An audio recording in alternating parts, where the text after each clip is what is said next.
जय हिंद, वंदे मातरम। स्वागत है आप सभी का फ्री एग्जाम जो यूट्यूब चैनल पर। दोस्तों, अगर आप बिहार से क्षमता परीक्षा 2.0 का एग्जाम देने वाले हैं तो आज का प्रैक्टिस सेशन आपके एग्जाम की दृष्टि से अति महत्वपूर्ण होगा, जिसमें हमने केवल वही प्रश्न शामिल किया है जो आपके एग्जाम में पूछे गए हैं। तो आपको सेशन में अंत तक बने रहना और अंत में कमेंट करके अपना स्कोर जरूर बताना है। तो चलिए सेशन को प्रारंभ करते हैं और पहला शानदार प्रश्न देखते हैं। तृतीय आंग्ल मराठा युद्ध के दौरान हुई सबसे अंतिम संधि कौन सी थी? चार ऑप्शन आपके सामने हैं। नागपुर की संधि, पुणे की संधि, मंदसौर की संधि या फिर कानपुर की संधि। तो इसका राइट आंसर हो जाएगा मंदसौर की संधि। क्या? तो तृतीय आंग्ल मराठा युद्ध के दौरान हुई सबसे अंतिम संधि कौन सी थी? तो मंदसौर की संधि थी। जरूर ध्यान रखिएगा, प्रश्न पूछ लिया जाता है तृतीय आंग्ल मराठा युद्ध कब हुआ था? तो 1817 और 1819 के बीच में हुआ था। ध्यान रखना है, गलती बिल्कुल भी नहीं करना है। अगला प्रश्न है, मराठा साम्राज्य का अंतिम पेशवा कौन था? माधवराव नारायण या फिर बाजीराव द्वितीय। तो मराठा साम्राज्य का अंतिम पेशवा कौन था? तो बाजीराव द्वितीय थे। कौन? तो बाजीराव द्वितीय थे। कभी कभी प्रथम पूछ लिया जाता है, तो ध्यान रखना बालाजी विश्वनाथ थे, प्रथम थे बालाजी विश्वनाथ। और मराठा साम्राज्य का अंतिम पेशवा था बाजीराव द्वितीय और प्रथम पेशवा था बालाजी विश्वनाथ। ध्यान रखना है, गलती बिल्कुल भी नहीं करना है। अगला प्रश्न है, शिवाजी की मृत्यु के पश्चात उत्तराधिकार के लिए किनके बीच लड़ाई हुई थी? संभाजी और शिवाजी की विधवा पत्नी कह सकते हैं, संभाजी और बाजीराव, राजा राम और संभाजी, इनमें से कोई नहीं। तो आपको बताना है कि शिवाजी की मृत्यु के पश्चात उत्तराधिकार के लिए किनके बीच लड़ाई हुई थी? तो राजा राम और संभाजी। किसके बीच में लड़ाई हुई थी? तो राजा राम और संभाजी के बीच में। ध्यान रखना है। फोर्थ नंबर है, औरंगजेब की मृत्यु के समय मराठा नेतृत्व किसके हाथों में था? बताना है आपको। औरंगजेब की मृत्यु के समय मराठा नेतृत्व किसके हाथों में था? संभाजी, राजा राम, जीजाबाई या फिर ताराबाई। तो राइट आंसर इसका हो जाएगा ताराबाई। कौन? तो औरंगजेब की मृत्यु के समय मराठा नेतृत्व किसके हाथों में था? तो ताराबाई के हाथों में था। जरूर ध्यान रखें। क्वेश्चन नंबर 5 है, संविधान के किस अनुच्छेद द्वारा संसद की संयुक्त बैठक का प्रावधान किया गया है? तो इसका जो राइट आंसर हो जाएगा, कई बार हम आपको बता चुके हैं, अनुच्छेद 108 इसका राइट आंसर हो जाएगा। अनुच्छेद 110 की बात करें तो धन विधेयक का ध्यान रखिएगा। अगला प्रश्न है, लोकसभा एवं राज्यसभा के संयुक्त अधिवेशन के विषय में प्रावधान संविधान के किस अनुच्छेद में है? तो संयुक्त अधिवेशन अभी आपको हमने बताया किसमें है, तो अनुच्छेद 108 में है। अनुच्छेद 110 में धन विधेयक है। जरूर ध्यान रखिएगा। अगला प्रश्न है, राष्ट्रपति पद के उम्मीदवार को चुनाव प्रचार हेतु कितना समय मिलता है? 1 माह, 2 सप्ताह, 1 सप्ताह या फिर 3 सप्ताह। तो आपको बताना है राष्ट्रपति पद के उम्मीदवारों को चुनाव प्रचार हेतु कितना समय मिलता है? तो 2 सप्ताह। कितना मिलता है? तो 2 सप्ताह मिलता है। ध्यान रखना है, गलती नहीं करना है। भारत के राष्ट्रपति का चुनाव कितने वर्षों के लिए होता है? आपको बताना है कि भारत के राष्ट्रपति का जो चुनाव है कितने वर्षों के लिए होता है? 6 वर्ष, 5 वर्ष, 4 वर्ष या फिर 3 वर्ष। तो भारत के राष्ट्रपति का जो चुनाव होता है ये कितने वर्षों के लिए होता है? तो 5 वर्षों के लिए। कितने? तो 5 वर्षों के लिए होता है। ध्यान रखना है, गलती बिल्कुल भी नहीं करना है। अगला प्रश्न है, चुनाव जो है राष्ट्रपति चुनाव संबंधी मामले किसके पास भेजे जाते हैं? प्रश्न है कि राष्ट्रपति चुनाव संबंधी मामले किसके पास भेजे जाते हैं? तो चुनाव आयोग, संसद, उच्चतम न्यायालय या फिर उपराष्ट्रपति। तो जब कभी राष्ट्रपति चुनाव संबंधी कोई मामला होगा तो कहां भेजा जाएगा? तो उच्चतम न्यायालय। कहां पर? तो उच्चतम न्यायालय में भेजा जाएगा। ध्यान रखिएगा, गलती नहीं करना है आपको। अगला प्रश्न है, और जिन प्यारे दोस्तों ने अब तक वीडियो को लाइक नहीं किया है, प्लीज आप सभी से विनम्र निवेदन है वीडियो को जरूर लाइक कर दें और चैनल को सब्सक्राइब करके हमारे साथ जुड़ जाएं, क्योंकि यहां से आपका बहुत फायदा होने वाला है। बहुत कम समय में सभी प्रश्नों का रिवीजन करवा दिया जाएगा और हूबहू प्रश्न आपके एग्जाम में मिलेंगे, और मिलेंगे तो आप लोग सही करके आएंगे। तो प्लीज सपोर्ट जरूर करें, वीडियो को जरूर लाइक करें। भारतवर्ष का प्रथम हाइडल पावर प्रोजेक्ट कौन सा है? केरल स्थित पैरीवासल, आंध्र प्रदेश स्थित निजाम नगरम, तमिलनाडु स्थित पायकारा या फिर कर्नाटक स्थित शिव समुद्रम। तो बात करें भारतवर्ष का प्रथम हाइडल पावर प्रोजेक्ट कौन सा है? तो कर्नाटक स्थित जो है शिव समुद्रम। क्या हो जाएगा? तो भारतवर्ष का प्रथम हाइडल पावर प्रोजेक्ट कौन सा है? तो कर्नाटक स्थित शिव समुद्रम। ध्यान रखें, गलती नहीं करना है। अगला प्रश्न है, इंद्रावती जल विद्युत परियोजना किस राज्य की प्रमुख बहुउद्देशीय परियोजना है? महाराष्ट्र, गुजरात, उड़ीसा या फिर तमिलनाडु। बात करें कि इंद्रावती जल विद्युत परियोजना तो कहां पर हो जाएगा? तो उड़ीसा में। कहां पर? तो इंद्रावती जल विद्युत जो परियोजना है ये उड़ीसा में। अगर यहां पर प्रश्न इस प्रकार होता कि इंद्रावती जो बांध है ये कहां पर है, तो छत्तीसगढ़ में सही होता। ध्यान रखिएगा। अगला प्रश्न है, पवन ऊर्जा उत्पादन के में विश्व का अग्रणी देश बताइए। जर्मनी, संयुक्त राज्य अमेरिका, चीन या फिर स्पेन। तो बताना है पवन ऊर्जा उत्पादन के क्षेत्र में विश्व का अग्रणी राज्य कौन सा है? तो चाइना हो जाएगा क्या? तो चीन इसका राइट आंसर हो जाएगा। अगला प्रश्न है, निम्नलिखित में से कौन सा स्रोत ऊर्जा का व्यवसायिक स्रोत नहीं है? पेट्रोलियम, परमाणु ऊर्जा, प्राकृतिक गैस या फिर बायोगैस। तो निम्नलिखित में से कौन सा स्रोत ऊर्जा का व्यवसायिक स्रोत नहीं है? तो इसका राइट आंसर हो जाएगा बायोगैस। क्या? तो निम्नलिखित में से कौन सा ऊर्जा स्रोत का व्यवसायिक स्रोत नहीं है? तो इसका राइट आंसर हो जाएगा बायोगैस। ध्यान रखना है, गलती नहीं करेंगे। अगला प्रश्न है, भारत में परमाणु ऊर्जा कार्यक्रम का प्रारंभ कब से हुआ?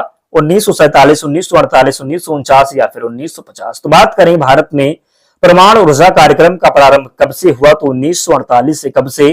तो भारत में परमाणु ऊर्जा का कार्यक्रम प्रारंभ कब से हुआ? तो 1948 से हुआ। ध्यान रखना है, गलती किसी को भी नहीं करना है। अगला प्रश्न है, कैगा परमाणु विद्युत संयंत्र कहां है? तो कैगा कर्नाटक, तमिलनाडु, गुजरात या फिर राजस्थान। तो का से कैगा और का से कर्नाटक। तो कहां पर हो जाएगा? कर्नाटक हो जाएगा। ये ट्रिक है, ध्यान रखना। थोड़ा दिमाग में अगर आप रखेंगे तो ध्यान रहेगा कि का से कैगा और का से कर्नाटक। तो कैगा परमाणु विद्युत संयंत्र कहां है? तो कर्नाटक में है। ध्यान रखिएगा। अगला प्रश्न है, सौरमंडल में सबसे बड़ा ग्रह कौन सा है? यूरेनस, शुक्र, बृहस्पति या फिर शनि। तो कई बार हम आपको बता चुके हैं, आपसे उम्मीद कर सकते हैं आप गलत बिल्कुल भी नहीं करेंगे। तो सौरमंडल में सबसे बड़ा ग्रह कौन सा है?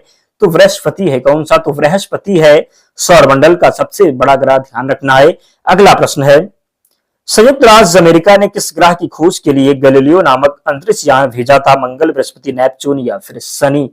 तो आपको बताना है कि संयुक्त राज्य अमेरिका ने किस ग्रह की खोज के लिए गैलीलियो नामक अंतरिक्ष यान भेजा था? तो बृहस्पति की खोज के लिए। किसके लिए? तो बृहस्पति की खोज के लिए। ध्यान रखिएगा। अगला प्रश्न है, पृथ्वी को उसके काल्पनिक अक्ष पर घूमने को क्या कहते हैं? बताना है आपको।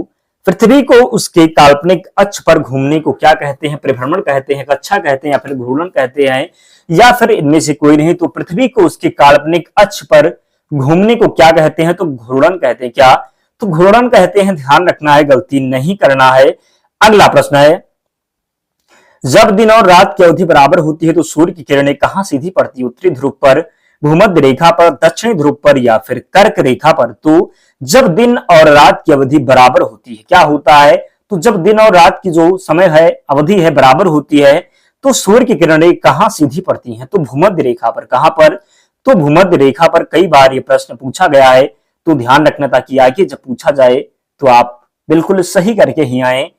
20 है, दुख में सुमिरन सब करे, सुख में करे न कोई। यह पंक्ति किसने लिखी है? प्रश्न इसी प्रकार आपके एग्जाम में था तो हमने उठा लिया। मीराबाई, सूरदास, कबीरदास या फिर तुलसीदास। तो दुख में जो है सब सुमिरन करें, सुख में करें न कोई। इसकी जो पंक्ति है किसने लिखा है? तो कबीरदास जी के द्वारा। किसके द्वारा? तो कबीरदास जी के द्वारा। नेक्स्ट, गौतम बुद्ध का वास्तविक नाम क्या था? गौतम बुद्ध का वास्तविक नाम क्या था? सिद्धार्थ, नरेंद्र, देवदत्त या फिर विशाल दत्त। तो गौतम बुद्ध का वास्तविक नाम था सिद्धार्थ। क्या था? तो सिद्धार्थ था। पूछा जाता है कि गौतम बुद्ध का जन्म कहां हुआ था? तो लुम्बिनी में। कहां पर? तो लुम्बिनी में हुआ था। ध्यान रखना है, गलती बिल्कुल भी नहीं करेंगे। लुम्बिनी वर्तमान में कहां पर है? तो नेपाल में। ध्यान रखिए। और मृत्यु की बात करें तो कुशीनगर में। कहां पर मृत्यु हुई थी? तो कुशीनगर। कुशीनगर कहां पर है? तो उत्तर प्रदेश में है। कुशीनगर एक जिला, जरूर ध्यान रखना। यहां पर मृत्यु थी। ज्ञान कहां प्राप्त हुआ था? तो बोध गया में। सबसे ज्यादा उपदेश कहां पर दिए थे? तो श्रावस्ती में। ध्यान रखिएगा। अगला प्रश्न है, गुरु नानक देव का जन्म कब हुआ था? 1449, 1453, 1469 या फिर 1499। तो इसका राइट आंसर है, क्या हो जाएगा? 1469 में जो है गुरु नानक का जन्म हुआ था। ध्यान रखना है, कई बार प्रश्न रिपीट हुआ है। नेक्स्ट, महान हिंदू विधि निर्माता कौन थे? कपिल, कौटिल्य, मनु या फिर वात्स्यायन? तो बात करें महान हिंदू वेद निर्माता कौन थे, तो मनु थे। कौन? तो महान हिंदू वेद निर्माता कौन थे?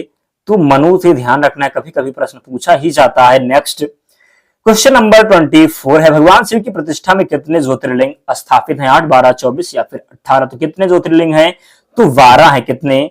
तो भगवान शिव की प्रतिष्ठा में कितने ज्योतिर्लिंग स्थापित हैं? तो 12 राइट आंसर है। प्रश्न पूछा जाएगा और पूछा जाएगा तो आप लोग सही करेंगे। नेक्स्ट, मोढेरा का सूर्य मंदिर किस राज्य में स्थित है? बिहार, गुजरात, उड़ीसा या फिर बंगाल? तो ये आपका करंट का प्रश्न है, तो ये राइट आंसर हो जाएगा गुजरात में। कहां पर? तो मोढेरा का जो सूर्य मंदिर है ये गुजरात में है। कहां पर है? तो गुजरात में है। ध्यान रखना है, गलती नहीं करेंगे। नेक्स्ट, दिल्ली स्थित लोटस टेम्पल किस धर्म से संबंधित है? दिल्ली स्थित लोटस टेम्पल किस धर्म से संबंधित है? आपको बताना है, यहूदी, पारसी, वहाई या फिर हिंदू? तो दिल्ली स्थित जो लोटस टेम्पल है ये वहाई धर्म से संबंधित। किससे? तो वहाई धर्म से संबंधित है। ध्यान रखना है, गलती किसी को भी नहीं करना है। अगला प्रश्न है, हमने केवल उन्हीं प्रश्न को कलेक्ट किया है जो किसी ना किसी एग्जाम में पूछे गए। ऐसा कोई प्रश्न नहीं है जो आपके प्रीवियस ईयर में पूछा ना गया हो, केवल वही प्रश्न है, तो निश्चित है प्रश्न बनेगा एग्जाम में। तो अगला प्रश्न है, प्रसिद्ध तिरुपाल मंदिर कहाँ स्थित है? भद्राचलम, चिदम्बरम, हम्पी या फिर श्रीकालहस्ती? तो हम्पी कहां पर है? कर्नाटक में है। तो प्रसिद्ध तिरुपाल मंदिर कहाँ स्थित है? तो हम्पी में। कहां पर? तो प्रसिद्ध तिरुपाल मंदिर कहां है? तो हम्पी में है। ध्यान रखना है, गलती नहीं करना है। नेक्स्ट, किसे भारत का प्रथम आधुनिक व्यक्ति माना जाता है? नाना साहब, ए वो ह्यूम, राजा राममोहन राय, स्वामी विवेकानंद? तो किसे भारत का प्रथम आधुनिक व्यक्ति माना जाता है? तो किसे माना जाता है भारत का प्रथम आधुनिक व्यक्ति? तो राजा राममोहन राय को। किसे? तो राजा राममोहन राय को। राजा राममोहन राय ने 1828 में ब्रह्म समाज की स्थापना की थी। ध्यान रखना है, गलती नहीं करना है। अगला प्रश्न है, भारतीय पुनर्जागरण आंदोलन के पिता कौन थे? बाल गंगाधर तिलक, दयानंद सरस्वती, श्रद्धानंद या फिर राजा राममोहन राय? तो भारतीय पुनर्जागरण आंदोलन के पिता थे राजा राममोहन राय। कौन? तो राजा राममोहन राय। जरूर ध्यान रखें। नेक्स्ट, वेदों की ओर लौटो, दयानंद सरस्वती। ध्यान रखिएगा, आर्य समाज की स्थापना तो दयानंद सरस्वती। नेक्स्ट,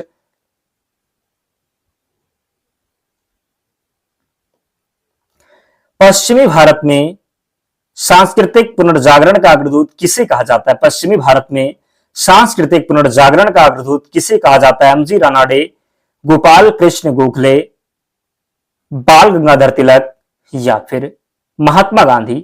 तो पश्चिमी भारत में सांस्कृतिक पुनर्जागरण का अग्रदूत किसे कहा जाता है? तो इसका जो राइट आंसर हो जाएगा कौन सा? तो एमजी रानाडे। क्या?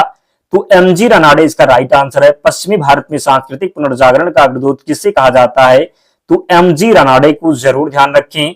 अगला प्रश्न है, बारदौली सत्याग्रह का नेतृत्व किसने किया था? राजेंद्र प्रसाद, विनोबा भावे, वल्लभ भाई पटेल या फिर जमानत लाल बजाज? तो आपको बताना है, बारदौली सत्याग्रह का नेतृत्व किसने किया था? तो वल्लभ भाई पटेल ने। किसने?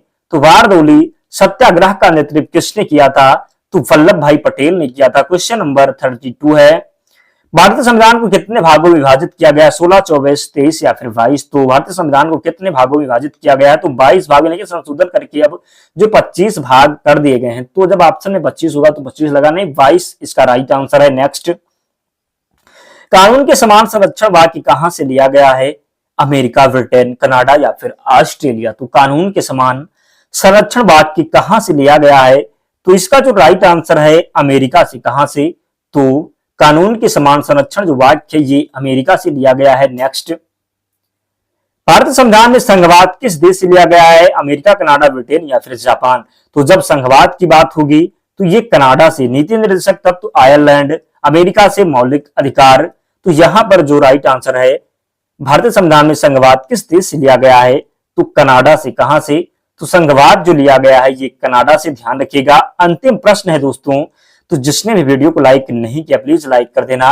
ऐसा कोई भी ना हो जिसने वीडियो को लाइक नहीं, जैसे आप लोग मेहनत कर रहे हैं कि आप लोग आगे बढ़ें, तो वही हम भी कर रहे हैं कि आप लोगों का सपोर्ट करके जो प्रश्न पूछे जा रहे हैं उनको कलेक्ट करके आप कम समय में आपका रिवीजन करवाएं। तो आपका भी सपोर्ट, आपका भी कर्तव्य बनता है, आप लोग भी हमारा सपोर्ट करें। हमारा सपोर्ट करेंगे तभी हम आगे बढ़ पाएंगे, तभी हम आपके लिए मेहनत कर पाएंगे। तो प्लीज आप लोग भी सपोर्ट करें। बिना वीडियो को लाइक करे कोई नहीं जाएगा। चैनल सभी को सब्सक्राइब करना है।